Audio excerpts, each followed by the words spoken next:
మేడ్చల్ జిల్లా తూముకుంట మున్సిపాలిటీలోని శామ్రిపేటలో బిల్ కలెక్టర్గా పనిచేస్తున్న రామ్రెడ్డి కంప్యూటర్ ఆపరేటర్ శ్రవణ్ 20,000 రూపాయలు లంచం తీసుకుంటూ ఏసీబీ అధికారులకు పట్టుబడ్డారు.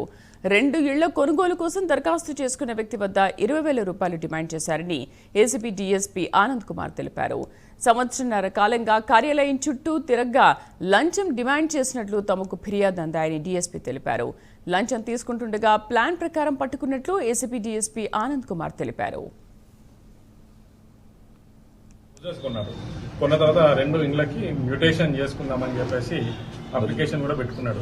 దానికి తగ్గట్టు ఫీజు కూడా కట్టేసినాడు. ఆల్రెడీ కట్టేసిన తర్వాత అది ప్రాసెస్ చేయడానికి దాదాపు ఒక 1.5 ఇయర్ నుంచి తిరుగుతూ ఉన్నాడు.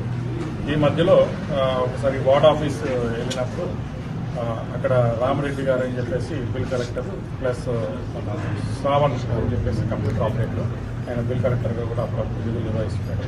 ఈ ఇద్దరుని కలవడం జరిగింది. వాళ్ళ తర్వాత ఒకసారి వీళ్ళ ఇంటికి వచ్చేసి కూడా మీరు ఇట్లా ఈ ట్యాక్సెస్ కోసం వచ్చిన మీటింగ్కి మీది ఒక పెండింగ్ వర్క్ ఉంది, 2 మ్యూటేషన్ వర్క్స్ ఉన్నాయి, ఆ మ్యూటేషన్ వర్క్స్ కంప్లీట్ కావాలంటే ఒక 20,000 రూపాయలు ఇవ్వాల్సిన అవసరం ఉంటుంది లంచం రూపంలో అని చెప్పేసి డిమాండ్ చేయడం జరిగింది.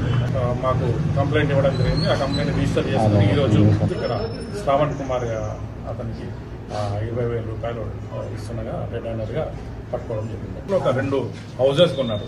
కొన్న తర్వాత 2